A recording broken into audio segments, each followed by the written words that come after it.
나가셨다. 아멘. 이 8장이 참 길은 것 같아요. 지난주에 제가 감사절이라 초막절 설교를 하느라고 3, 4, 5, 6을 넘어뛰고 7장을 갔는데 또 밑으로 돌아가기가 또 그래서 8장을 읽었는데 내용이 너무 방대해요. 그래서 말씀을 준비하면서 되게 어려웠습니다. 그러면서 그냥 순서적으로 한번 설명을 한 다음에 중요한 이야기 한 가지를 하려고 합니다. 요한복음 8장을 보면 예수님이 올리브산에 가서 기도하고 나신 다음에 아침에 일찍 성전에 가셨는데 예수를 죽이려고 고소하는 사람들이 불륜의 현장에서 한 여자를 데리고 옵니다. 정말 어처구니가 없는 것은 불륜의 현장에는 남자도 있는데 여자만 데려왔다는 것. 또 한 가지, 불륜의 현장을 목격했으면 그들의 규정에 의해서 처리해야 될 일이 있는데 그들이 처리하지 않고 와자와자 일부러 예수님에게 데려왔던 것. 이게 사실은 어이가 없는 그러한 이야기입니다. 그때 예수님은 정말 중요한 말씀 한마디 하셨죠. 죄 없는 자가 돌을 들어 치라 그랬습니다. 이 부분의 핵심은 이 문장입니다. 죄 없는 자가 돌을 들어 치라. 예수님이 전하고 싶었던 말씀은 이 세상에 있는 모든 사람은 죄가 있다라고 그렇게 말씀하신 겁니다.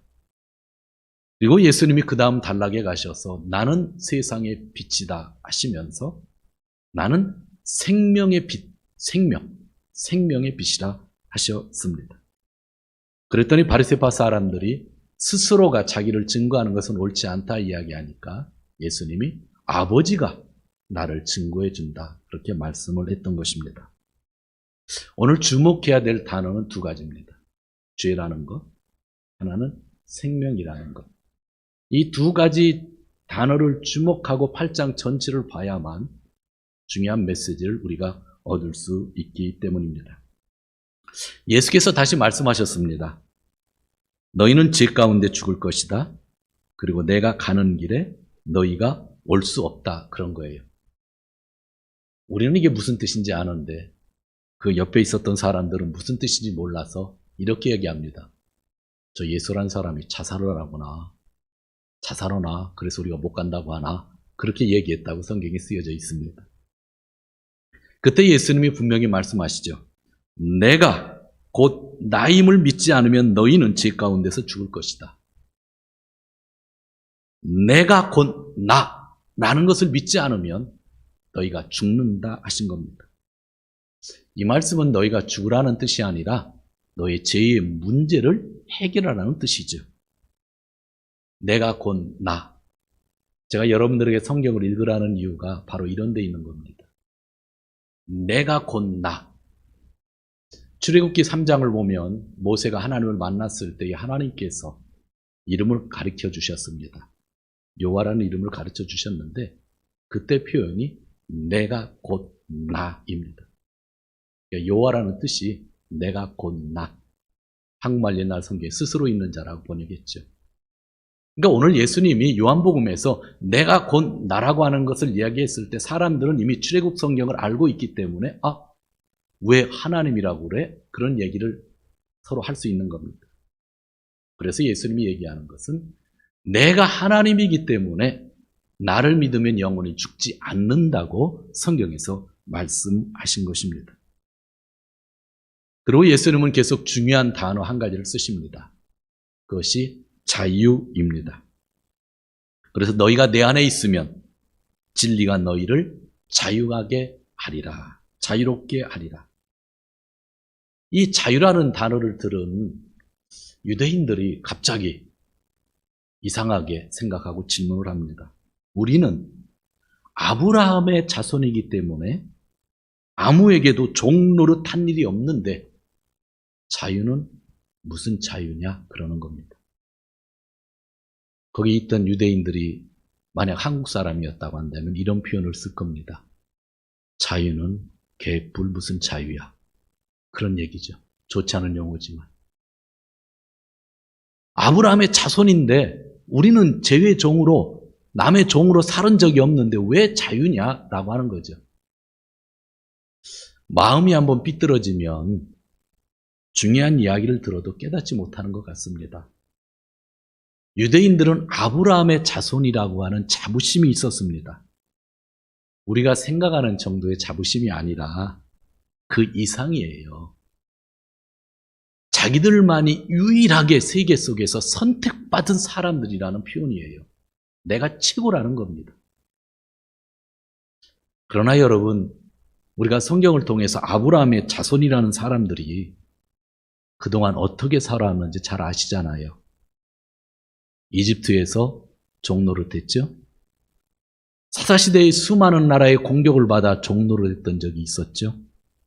왕이 세워졌지만 북쪽 이스라엘은 아시리아에 의해서 파괴되고 멸망했고 남쪽 유다는 바벨론에 의해서 망했습니다. 나라가 재건되는 것 같았는데 페르시아의 지배를 받았고 이어서 그리스의 지배를 받았고 성전에 제우스 신상이 있었고 돼지머리가 달려 있었습니다. 지금은 예수님이 살고 있는 지금은 로마의 지배를 받으며 이방인 출신 헤롯 왕이 자기들을 다스리고 실질적인 권한은 로마 총독 빌라도가 가지고 있었습니다. 아브라함부터 시작한 이스라엘의 역사 2000년, 예수님 시대까지 동안에 반 정도는 정말 종처럼 살았습니다. 사람 대우받고 살아본 적이 그렇게 많지는 않습니다. 그런데 유대인들이 지금 예수님이 자유를 얘기하니까 벌떼처럼 대들면서 우리는 종노릇한 적이 없는데 왜 자유롭게 되리라 하느냐 항의했다는 겁니다. 여러분, 단순한 말이 아니에요. 내가 종노릇한 적이 없다고 하는 것은 정말 거짓말로 똘똘 뭉치고 아주 뻔뻔으로 똘똘 뭉친 사람들의 이야기라는 거예요. 뻔뻔한 논리는 아브라함이 우리 조상이기에 우리는 종으로 산 적이 없다는 거죠. 한두 사람이 뻔뻔하면 이해도 하는데 거기 있던 대부분의 사람들이 뻔뻔한 거죠. 사람들은요, 양심이 굳어지면 거짓말 때문에 남은 것은 뻔뻔함밖에 없다는 거예요. 여러분 잘 아시잖아요. 저도 잘 알잖아요. 구약성경 계속 읽어왔잖아요. 2000년 역사 속에서 1000년도 마음 편하게, 아니 몇백 년도 마음 편하게 산 적이 없고 종으로 산 적이 얼마나 많아요. 예수님이 자유라는 말을 한마디 했다고? 야, 우리는 종으로 산 적이 없다. 아브라함의 자손이기 때문에 얘기했다는 것. 그게 오늘 성경에 나오는 정말 마음 아픈 이야기입니다. 그때 예수님이 하신 말씀이 있는데요. 너무나 강력한 말씀이에요. 죄를 짓는 사람은 다 죄의 종이다. 그러니까 너는 죄에서 자유하지 못했다는 거죠. 거기서 끝나면 좋은데 예수님이 거기서 끝내지 않았어요. 너희는 아브라함의 자손이 아니라 악마의 자손이다 하셨습니다. 예수님이 그들의 뻔뻔함을 그대로 뚫고 계시는 거죠. 거짓말에서 뻔뻔한 사람들을 뚫고 있는데 단순히 죄에서 자유를 받아야 된다고 한 것뿐만 아니라 네가 자꾸 뻔뻔해서 거짓말하고 아브라함의 자손이고 자유했다고 하는데 그런 말하는 사람은 아브라함의 자손이 아니라 악마의 자손이다 라고 하는 이야기입니다. 여러분, 왜 자유가 필요할까요? 정말 우리가 죄 가운데서 자유를 얻지 못하면 악마의 자녀가 되기 때문입니다. 이때 유대인들이 반발하며 한 이야기를 오늘 48절에서 우리가 읽었는데 두 가지 얘기를 합니다. 당신은 사마리아 사람이지, 또 하나는 당신은 귀신 들렸지 하는 겁니다. 화가 치오르면 무슨 얘기든지 하잖아요. 우리가 볼 땐 그럴 수 있다 하는데 이 이야기가 그럴 수 있는 게 아니에요. 사마리아 사람이라는 것은 예수님의 정체성을 부정하는 겁니다. 얼마 전에 예수님은 사마리아에 들려 수가성에 있는 여인, 부정한 여인을 만나고 왔죠. 사람들은 이미 다 알고 있죠. 소문나서. 그래서 그들은 질문을 통해 예수님의 아이덴티티를 의심하면서 너는 유대인이 아니지 그렇게 얘기한 겁니다. 세상이 다 압니다. 유대 땅 갈릴리에서 태어났고 갈릴리 사람이라는 것, 갈릴리 방언을 하기 때문에 전부 알고 있죠. 그냥 아주 여기다 나는 갈릴리 사람이라고 도장 찍고 다니는 것과 마찬가지인데 사람들이 예수님의 전칙성을 완전히 까무치면서 너 사마리아 사람이지 했다는 거죠. 우리가 살고 있는 사마리아 사람, 일본에서 옛날에 조센지 그 이상의 모욕적인 말이 사마리아 사람이라는 겁니다. 그래서 유대인의 율법학자들은 나는 사마리아 사람, 이방인으로 태어나지 않은 것이 정말 축복이다 이야기할 정도였으니까. 많은 사람들은 예수님이 하시는 일들을 본 거죠. 물로 포도주 만들었고 병자들도 고치셨잖아요. 그래서 훌륭한 예언자라고 생각했던 것. 그리고 자기들도 그것을 보았고 알았기 때문에 훌륭한 예언자라는 걸 알았는데 혹시 너 귀신 들려서 그런 거 아니냐 질문한 거죠.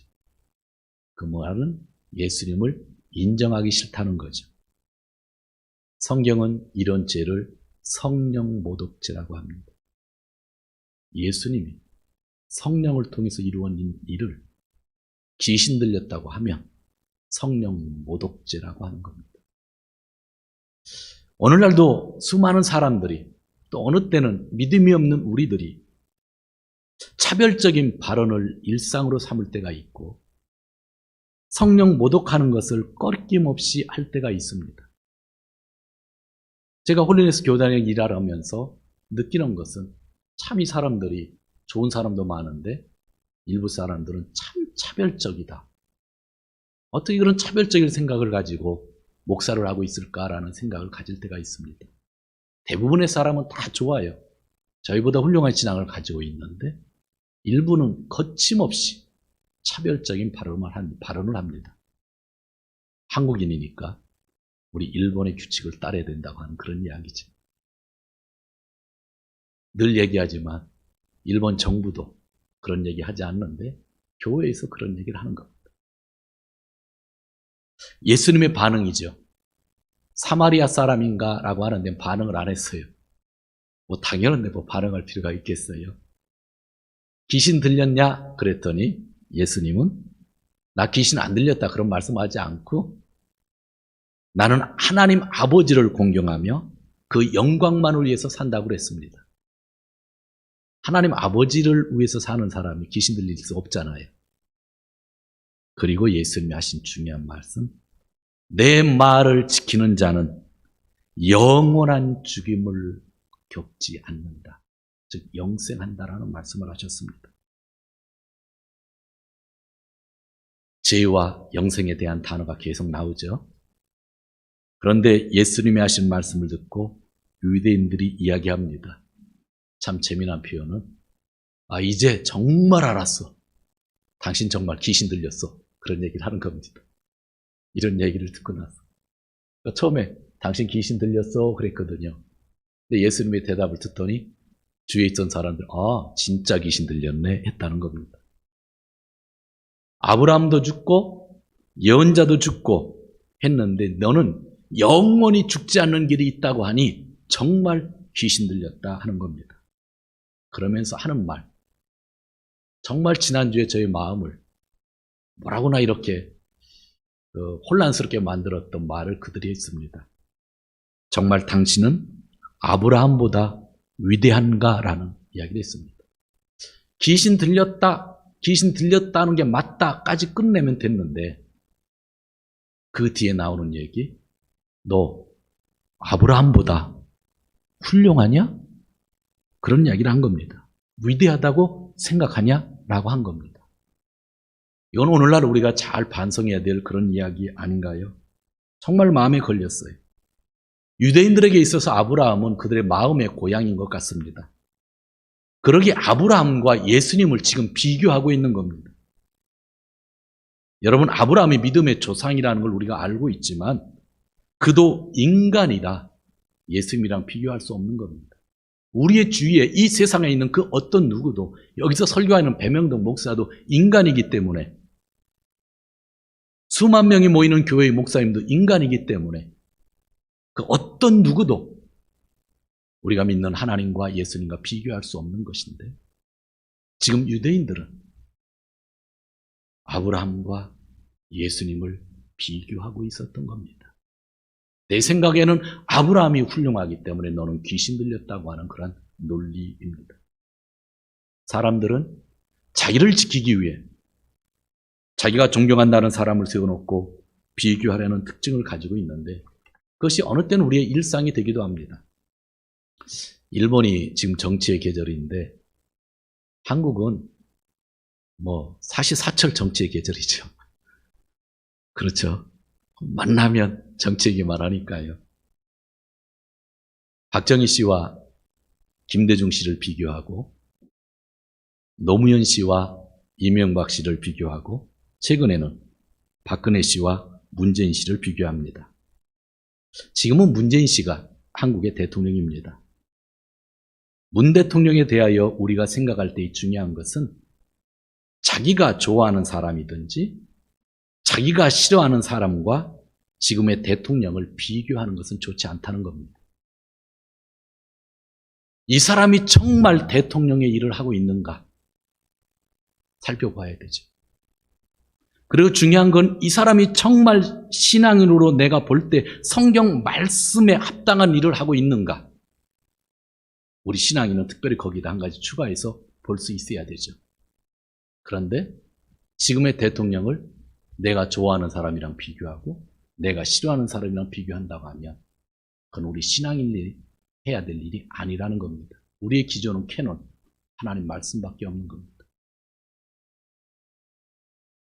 내가 박근혜 씨를 존경하면 내가 그 사람을 닮으면 됩니다. 내가 문재인 씨를 좋아하면 내가 문재인 씨를 닮으면 됩니다. 즉, 내가 존경하는 사람은 내가 닮아가는 거지 내가 존경하는 사람과 다른 사람을 비교하는 것은 정치가 아니라는 겁니다. 세상 사람들이 그렇게 살아도 우리 성도들은 그렇게 살면 안 되는 겁니다. 항상 말씀을 우리가 듣고 있고 읽고 있을 때 말씀을 보면서 그 사람이 하나님 일을 하고 있는지 정말 대통령으로서 공정하게 배분의 일을 하고 있는지 그걸 살펴볼 수 있는 일들이 중요하다고 하는 거죠. 저는 심리학에 관심이 있어 꾸준하게 독서를 하고 있는데 가끔 깨닫는 것이 있습니다. 사람들이 자아 존중감이 낮으면 비교를 하려고 하는데 한국 사람이 정치의 계절만 오면 사시사철 정치인데 그 비교하는 거 볼 때 참 피곤합니다. 저도 가끔 끼긴 끼는데 전 늘 그래도 말씀을 가지고 그냥 성경 이런데 이렇게 살았으면 좋겠는데 하는 얘기를 많이 합니다. 그리고 예전 대통령도 개인적으로 싫은 사람이 있어도 그냥 좋은 것을 보려고 많이 하죠. 아브라함 얘기를 제가 했거든요. 아브라함이 그들에게 있어서 정말 마음의 고향이지만 아브라함을 가지고 지금 예수님을 비교하는 겁니다. 아브라함을 보면서 우리는 종로로 다는 데가 없다고 거짓말하고 있고 예수님 귀신 들렸다고 하는 겁니다. 정말 오늘 이 말씀 속에서 오늘 예수님이 그런 과정 속에서 주시는 핵심을 우리가 발견하면 좋겠다는 겁니다. 그래서 제가 한 가지 질문 던지는 겁니다. 여러분은 예수님을 어떤 분이라고 생각하고 계십니까? 유대인들은 귀신 들렸다고 했고 뭔가 잘하는 게 있으니까 아브라함보다 크냐라고 하는 이야기를 했는데 여러분들은 과연 예수님을 어떤 분이라고 정말 마음에 담고 살고 계신지요? 예수님이 도덕적으로 많이 가르친 선생이라고 한다면 그 예수님은 여러분에게 도덕 선생이 될 것입니다. 이 세상에서 공자가 태어나 활동하던 시기가 있습니다. 공자가 죽고 9년 후에 소크라테스가 태어나서 활동하던 시기가 있습니다. 도덕과 윤리를 배우려면 공자를 찾아가야 되고 철학을 배우려면 소크라테스와 그 제자들을 찾아가는 게 더 빠릅니다. 여러분, 예수님을 철학자로 보고 계셔요? 예수님을 도덕가 윤리가라고 그렇게 보고 계시는 건 아니세요? 예수님이 병을 고쳐주시는 분이라고 생각하는 분은 의사라고 생각합니다. 저도 개인적으로 예수님이 고쳐주셔서 나은 경험이 있습니다. 그런데 예수님은 의사가 아니에요. 의사라고 한다면 이 일상 속에서, 세상 속에서 슈바이처 박사가 더 유명합니다. 이 세상에서 더 많은 일을 했습니다. 예수님이 가난한 사람 속에서 그들에게 먹을 것을 주신 분으로 생각하신다면 그 예수님은 참 좋은 자선가가 될 것입니다. 그러나 가난한 사람들을 돕는 것으로 말하면 테레사 수녀 또는 빌 게이트가 더 많이 도왔을 겁니다. 빌 게이트는 수백억 달러를 가난한 사람들을 위해서 썼습니다.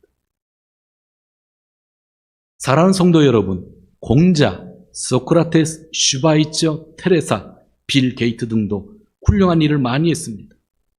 저도 기회만 되면 그들처럼 그렇게 좋은 일을 하고 싶습니다. 그러나 예수님은 이런 사람들을 초월하여 계시는 분입니다. 감히 아브라함보다 위대한가? 라는 질문을 할 수 있는 그런 분이 아닙니다. 예수님은 나는 곧 나다라고 하신 분, 나는 하나님이다 하신 분, 그것이 오늘 성경에서 말씀하고 있는 겁니다. 그럼 우리가 마지막으로 생각해야 될 중요한 것, 제가 처음에 죄라는 단어와 생명이라는 단어를 기억하라고 했는데 사람들이 다 할 수 있는데 사람들이 할 수 없는 일이 있습니다. 하나님만이 할 수 있는 일이 있는데 제가 오늘 두 가지만 이야기합니다. 첫 번째는 죄의 용서고 두 번째는 영생입니다. 죄의 용서는 아브라함이 못합니다. 모세가 못합니다. 빌 게이트가 못합니다. 영생이라는 것은 공자도 못하고 소크라테스도 못하고 부처도 못합니다. 우리 인간이 할 수 있는 이 전혀 없는 일, 예수님은 그 일을 하시기 위하여 이 세상에 오셨고 그분을 우리가 믿고 있고 그거에 대한 이야기가 오늘 성경에서 계속하고 있는 겁니다. 그래서 예수님은 죄의 결과는 죽는 것이라고 21절과 24절에서 분명히 말씀하신 거고 31절과 32절에서 너희가 나의 마을에 머물러 있으면 너희는 진리를 알게 되고 진리가 너희를 자유롭게 하리라 말씀하셨던 겁니다. 그리고 반드시 기억해야 되는 것이 51절인데 내가 진정으로 너희에게 말한다. 나의 말을 지키는 사람은 영원히 죽음을 겪지 않을 것이다. 정리를 합니다. 정말 예수를 믿으면 우리 안에 진리의 영이 살게 됩니다. 진리의 영은 죄와 사망에서 우리를 자유케 하십니다. 그리고 영원히 살 수 있도록 우리를 영생으로 인도해 주십니다. 여러분, 영생에 대해서 정말 어느 정도 관심이 있으세요? 예수님이 정말 유명한 구절 말씀하셨죠. 요한복음 3장 16절에서 누구든지 나를 믿으면 멸망하지 않고 영생을 얻으리라. 그냥 암송만 하시는 거 아니잖아요. 예수님이 요한복음 5장 24절에서 나의 말을 듣고 또 나 보내신 이를 믿는 사람은 영생을 얻고 심판을 받지 않는다. 그는 죽음에서 생명으로 옮겨졌다 선언하고 있습니다. 앞으로 요한복음을 계속 볼 텐데 요한복음의 마지막 결론 부분에 이런 이야기가 나옵니다. 20장 21절에 31절이네요. 오직 이 책을 기록함은 요한이 기록한 겁니다. 너희로 예수께서 하나님 아들이심을 믿게 하려 함이고 또 믿어서 그 이름을 힘입어 영생을 얻게 하려고 기록했다 합니다. 오늘 설교 제목이 예수를 믿는 이유입니다. 왜 우리가 예수를 믿습니까? 여러 가지 일 많은데요. 여러 가지 일 여러분들이 재밌게 하세요. 그리고 여러 가지 일 정말 중요해요. 그러나 잃어버려서는 안 되는 게 있어요. 내가 죄 용서받기 위해서 예수님 믿는 겁니다. 내가 영원히 살기 위해서 예수님 믿는 겁니다. 저와 여러분이 지금 이 자리에 있고 지금 온라인에서 예배를 드리시는 분들, 이 세상에서 가장 잘한 일이 있습니다. 예수를 믿어 죄 용서받고 지금 같이 예배 드리는 것이 제일 잘하는 일입니다. 이거 하나 성공하면 나머지는요, 그때 일용할 양식 구하고 기도하면서 가는 겁니다. 여러분 너무 잘했어요. 예수 믿어서 죄 용서받고 예수 믿어서 영생이 있잖아요. 이 8장, 아니 요한복음 전체는 지금 이것을 증거하는 거예요. 너희가 할 수 없는 일체의 용서, 내가. 너희가 아무리 노력한다 할지라도, 아브라함의 자손이라 할지라도 영생을 얻을 수 없기 때문에 내가 너희에게 죄를 용서하고 생명을 주시겠다고 했다고 하면, 우리가 예수를 믿는 목적, 이유가 여기에 있는 겁니다. 이 생각이 우리의 마음과 생각을 90% 이상 채워야 세상에 나가서도 힘있게 살 수 있고요. 사람들을 바라보면서도 기쁘게 살 수 있는 것입니다. 여러분, 저한테도 이야기하는 거지만 왜 예수를 믿고 계십니까? 이 중요한 질문에 대한 대답하시고, 교회의 본질, 교회의 사명도 이 질문에 대한 답 속에서 주어진다는 거 기억하시고, 정말 예수님을 다른 것과 여론의 삶과 비교하는 것이 아니라 오직 한 분이심을 기억하면서 정말 이거 하나만 붙잡고 살아가시는 저와 여러분 되시기를 주님의 이름으로 축원드립니다. 하나님 아버지 감사합니다. 바로 교회